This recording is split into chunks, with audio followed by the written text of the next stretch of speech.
Gonna keep it short. This is part 2 of the intro of the video for the Viper engine. Let's get right into it and dive in.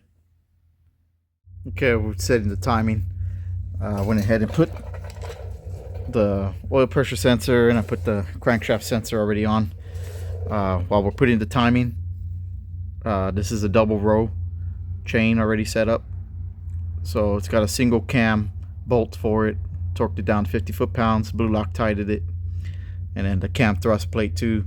Torqued those down. I think they were like 26, 28 pounds of pressure. Blue Loctite as well. How to set the timing so there's no confusion here. You want to line that up with the dot, how that is right there, and then with that sprocket. And this one is a little confusing because, believe it or not, that right there is a little hard to see.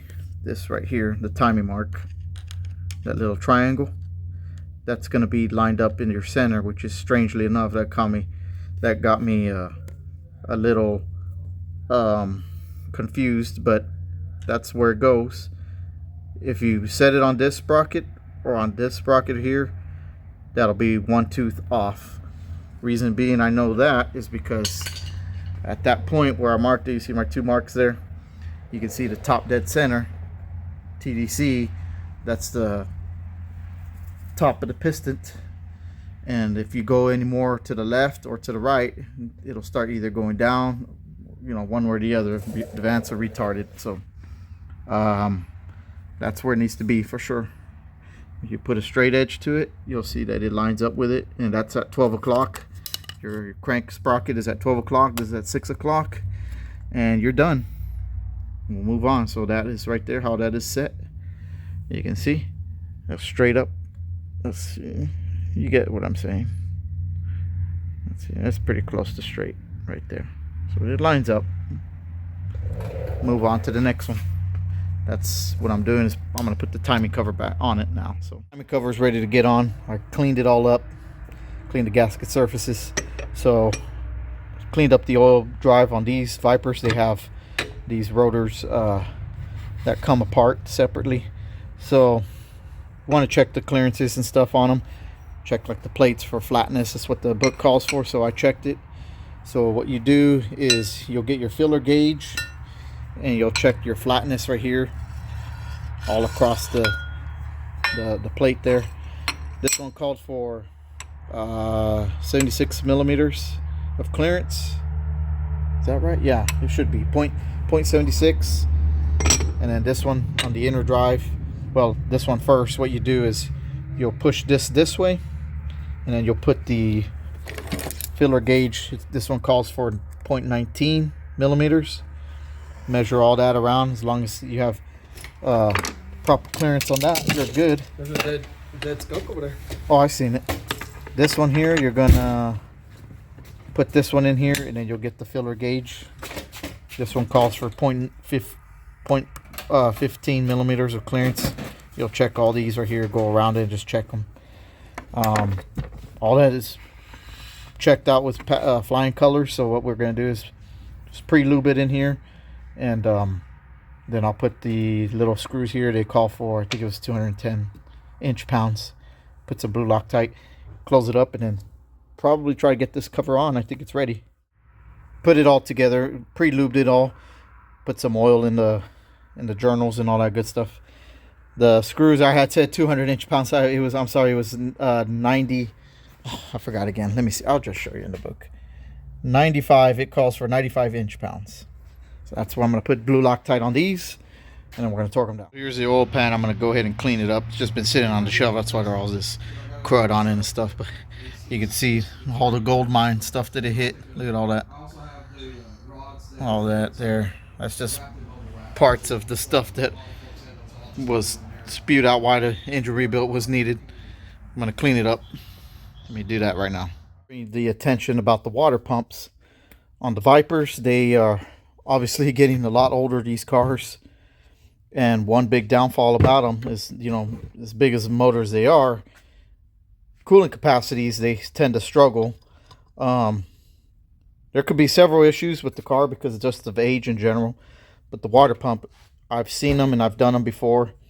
These impeller blades are plastic from the factory, and these have broken on me before.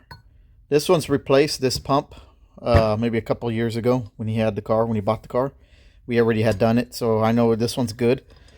But they do, I'm not sure if the pumps are available anymore. It's one of those deals where you got to kind of keep up with what's out there, because sometimes they'll produce them and then sometimes they'll be out of stock. And I believe they have even a billet water pump, but again, you have to kind of dig up some info on that, because things change from year to year sometimes. But this one's been changed, and you definitely want to make sure your water pump is not broken from this plastic impeller. I'm gonna go ahead and throw it on there and then continue on. All right, so I've got most of the front end on there now. We cleaned the timing cover, put the timing chain on, water pump, pulley on, thermostat housing with the thermostat. All the mating surfaces are real nice and cleaned. Took the time to clean each individual bolts. Cleaned all the housings really good. You know, got a lot of crud over the years, so everything's nice and freshened up. I'm waiting on the front crank seal. I had gotten one local, but what they were showing was the wrong part number, or they said it was the right one, but it was ended up being the wrong one. So I got an OE one. Hopefully it won't take too long. It's kind of on back order, so if anything else, that'll be my only hold up from putting in the motor. Torque the thermostat housing to 200 inch-pounds. Timing cover 30 foot-pounds. Water pump housing 30 foot-pounds. Water pump pulleys, bolts 200 inch-pounds. And what makes it real nice on the timing cover and for the rear as well, I haven't put the rear on yet, but you see how they have these dowels, so there's no need to line up the covers. This one has one here in the side, one here, and one on this side. Some dowel pins. There's no need to line up the cover with the oil pan, so it's already straightened up with the block. And when I flip it around, I'll show you what I'm talking about. I'm used to LS engines where you got to do all that and make sure everything's straightened up and lined up. So it's up to the builder who assembles it. Is, you know, their job is to make sure all that is correct. This one's simplified, real easy to do. So what I'm going to do next is put on the rear main cover on, put the rear main seal as well, and then I'm going to clean up this oil filter housing, put this on, torque it all down, and then I'll get back whenever I do that. Next, I'm going to clean the deck, make sure everything's all clean here, and then start putting in the lifter, start putting in the head studs, because I got head studs for it, and start slapping on the heads after that. So oil pan is all cleaned up. Extreme big difference from all the gold that was in here. So cleaned up real nice, and we took off all the windage, the baffling and the screen that goes in here on the pickup. So these go in, these two plates, and this goes in one way. It only goes this way. It won't line up any other way. And this right here will go right here, that bad boy right there, and you put it in with these little screws here. So now these aren't very good in my opinion, but I'm gonna put red Loctite on them, and two or three of those were actually loose. The rest were great. So yeah, but strangely enough, well, another cool thing about it is that the oil pan on the Gen 1s, they have a pickup tube that goes inside here, that goes on the outside here. The Gen 2s here have the oil pan as the pickup tube, so it runs all around here to the outside here. That's the pickup tube, and it'll pick up the oil from right there. So, and there's the oil pump right there. That's where it'll suck in the oil. So putting our attention over here on this side on the block, this is what I was talking about, why I like the dowel pins is because the timing cover and the rear main seal cover line up with the block flat this way, and you don't have to worry about the block being higher or lower from the cover and then causing a leak there. But either way, what I do is on any engine build, when mating surfaces come together like this, what I'll do is put sealant on all the corners here, because if you do not, you'll be asking for leaks, and I don't like leaks, and especially all that trouble and all that work. No siree. But what I like to do is clean it up with like some alcohol based, solvent based cleaner, and then on the mating surfaces, and then we'll just put the sealant there beforehand. Also went ahead and put the oil filter adapter. This acts as for the oil cooler outputs here, and then it's got some pressure relief valves that go in here. Didn't mess with none of that stuff, so torque this down to 95 inch-pounds.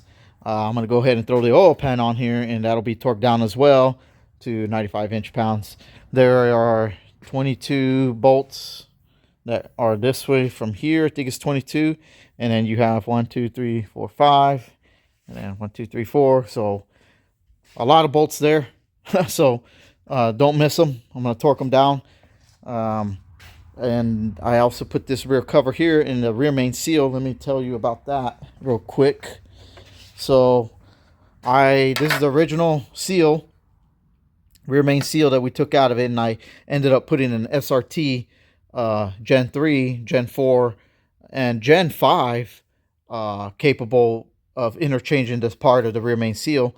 So if you are hard pressed about trying to find this rear seal and you cannot, don't be surprised, because Viper parts, you know, they're far and few in between in finding them, especially when you need them on the spot. Or you can go to your local parts store and get the Fel-Pro, which they have this pretty regularly. And there's the part number. And I put in SRT rear main seal, which fits in real nice. It worked in great. So to install this seal, they give you this plastic housing that goes in like this. And how this works is when you have the cover off, this will go in like that, and it shadows over the crank. That way, when you push this seal in that way, when you push that seal in this way, it will go over the crank, and this lip right here that goes around the seal itself won't roll in on itself, and possibly, you know, that's not the correct way to do it, and it'll cause you a leak. And trying to mess with it when it's in the car, trans on and all that stuff, it's not going to be a fun time, I promise. It'll ruin the party right there and there real quick with a big oil leak, and nobody wants that. And what I like to do too is on the crank here, I just get a little bit of engine oil and just run it around the rim of the rear crank there.